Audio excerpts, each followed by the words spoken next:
kill the feed on that TV and drop your phone on the table right now, because what I am about to tell you is not the sugar-coated briefing or the sanitized reports that the suits in Washington love to spoon-feed you on the evening news. Look me in the eye, because I am Christopher Miller, and I have stood in that room where a single nod or a signature can send thousands of operators into the meat grinder or drag an entire nation into a dark quagmire. So I am not here to talk politics or empty diplomacy, but I am here to talk about blood and the naked truth and the heavy price tag of stupid decisions. You are hearing about the U.S. striking Iran or thunderous threats from the White House, but do you have any idea what is actually going down behind closed doors? It is a genuine cluster, because our closest allies in the Gulf, like Saudi Arabia and Qatar and Turkey, are burning up the phone lines, begging us not to pull the trigger.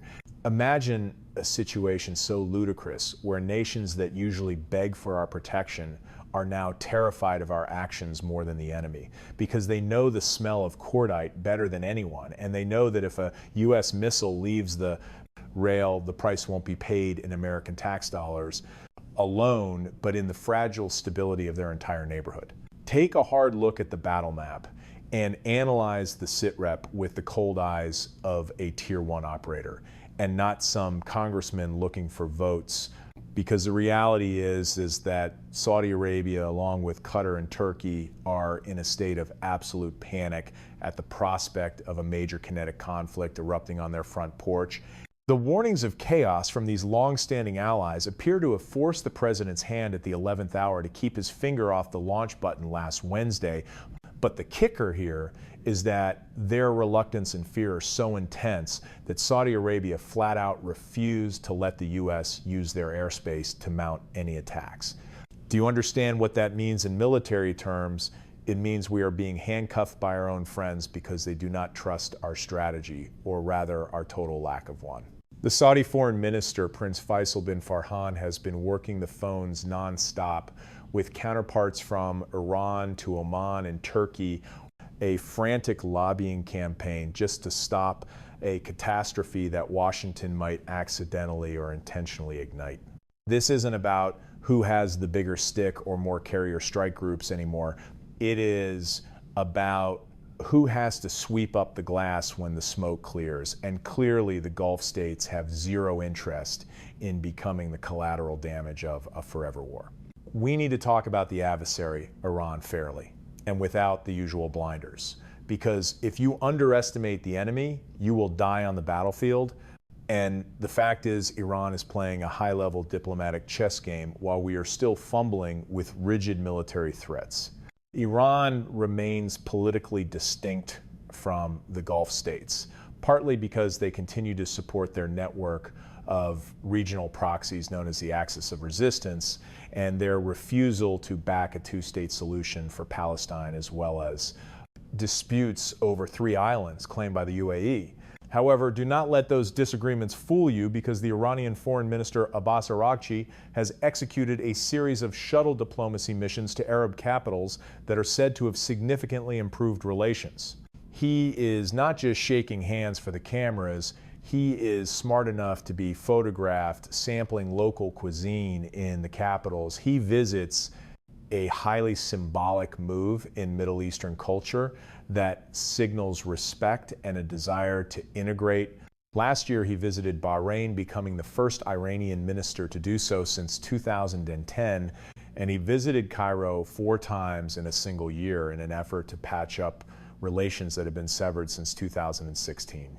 The thing that I find most laughable and also the most dangerous is the naivety of the DC establishment when they fail to realize that the relationship between Saudi Arabia and Iran, which was once the most fraught in the Middle East, has been on a recovery path for 3 years, a massive geopolitical shift that we seem to be willfully ignoring. All the Gulf states are aware of the potential for Iran to disrupt maritime traffic in the Gulf if the balloon goes up, and they know that once the Strait of Hormuz is choked off, it is not just oil prices spiking, but their entire economy is getting strangled. Iranian Foreign Minister Araghchi has recently been trying to persuade the Gulf states that Iran is less of a risk to global stability than Israel, And that argument sounds insane to the hawks in Washington, but it starts to make a hell of a lot of sense to the locals after Israel bombed Doha last September with the intent to kill Hamas negotiators who had lived in the Qatari capital for nearly a decade. Pause for a second and think about this, because this is a textbook FUBAR event where a U.S. ally, Israel, bombs the capital of another U.S. ally, Qatar, the very place where we house our largest military base in the region. The intelligence and operational failure of Israel in that bombing run is a prime example of the limits of pure kinetic power when it is not backed by a smart strategy, because the Israelis failed to hit their primary high-value targets and instead reportedly killed 5 lower-ranking members of the group.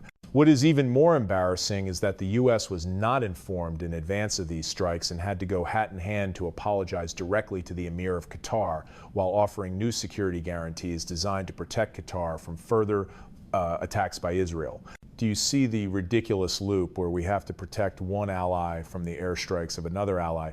And at the time, Qatar accused Israel of trying to sabotage every opportunity for peace in the region.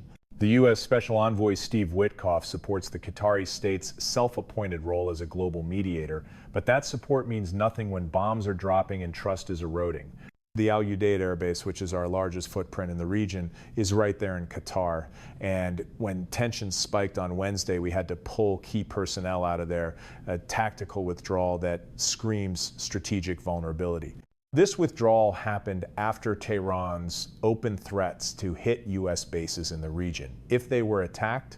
And this underscores a painful truth that our massive static land and naval bases, which were designed to project power, are now just giant sources of vulnerability.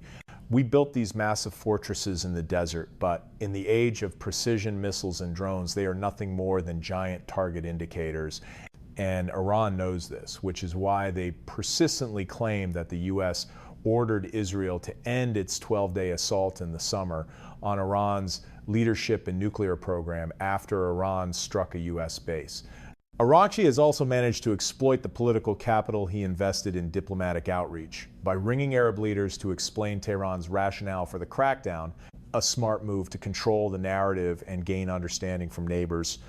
Even though many of these states deeply resent the interference of Iranian proxy forces in Lebanon or Iraq and Yemen, they are pragmatists, and they understand that the cost of a total collapse is far higher than the cost of coexistence. We have to understand that none of the Arab leaders welcome the example of an authoritarian regime being toppled by street protests, riled by falling living standards, because that leads to a democratic transition full of risks, or even the fragmentation of a unified state. The lessons of Iraq and Libya are still hot and haunting their minds every day, so they would rather accept the current Iran than face a chaotic black hole right next door. Saudi Arabia, for instance, recently put down a rebellion in the south of Yemen that would have broken up the country if it succeeded, and the Egyptian military leadership dedicates much of its energy to suppressing calls for human rights reforms because they fear instability more than anything else. The spokesperson for Qatar's foreign ministry, Majed Al-Ansari, told reporters on Tuesday that the big challenges in the region require all of us to return to the negotiating table, a desperate plea for reason while hotheads are itching to shoot. Turkish Foreign Minister Hakan Fidan has also called for dialogue, hoping that the United States and Iran will resolve this issue among themselves, because they are watching these developments with absolute dread. Bottom line is, we are standing in front of a massive strategic trap, and if we step into it, we will be bogged down for another 20 years, burning trillions of dollars and sacrificing thousands of America's best sons and daughters for a vague objective with no exit strategy. Special operators like us are trained to win specific battles, which we call a tactical win. We can raid and destroy targets in the dead of night, but we cannot use bullets to build a nation or force peace on lands filled with historical hatred. The suits in Washington need to wake up and face the reality that true strength is not about dropping bombs indiscriminately, but about restraint and focusing resources on the real threats to national security right here at home, or the competition with near-peer adversaries. Do not let the delusion of being the global policeman blind us to the existential risks. Let the nations in the region solve their own problems, and we should only intervene when core U.S. interests are directly threatened, not for short-term political calculations or oil interests. Be strong at home, fortify our internal strength. That is the only way for America to maintain its superpower status without bleeding out uselessly on distant deserts.